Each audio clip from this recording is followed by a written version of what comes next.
মেহেরপুরের তেঁতুলবাড়িয়া সীমান্তেও ভারত থেকে ৬ জনকে পুশিনের চেষ্টা প্রতিহত করেছে বিজিবি ও স্থানীয় গ্রামবাসী। কিছুক্ষণ আগে সীমান্তের সবশেষ পরিস্থিতি জানিয়েছেন সহকর্মী রাব্বি আহমেদ।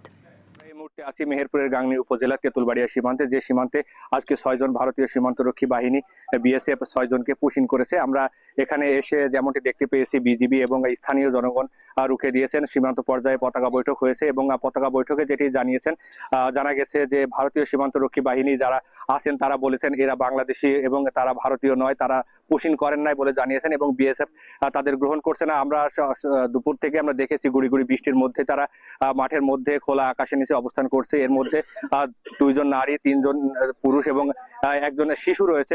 আমরা ভিজা অবস্থায় তাদের দেখতে পেয়েছি। এর মধ্যে একজন নারী ইতিমধ্যে অসুস্থ হয়ে পড়েছেন। আমরা যেমনটি দেখেছি, আমরা স্থানীয়ভাবে এসে দেখছি যে স্থানীয় উৎসুক জনতা এবং বিজিবির পক্ষ থেকে টহল জোরদার করা হয়েছে। বিজিবির পাশাপাশি স্থানীয় লোকজনও টহল জোরদার করেছে। তো এই ছিল মেহেরপুরের তেঁতুলবাড়িয়া সীমান্ত থেকে সর্বশেষ।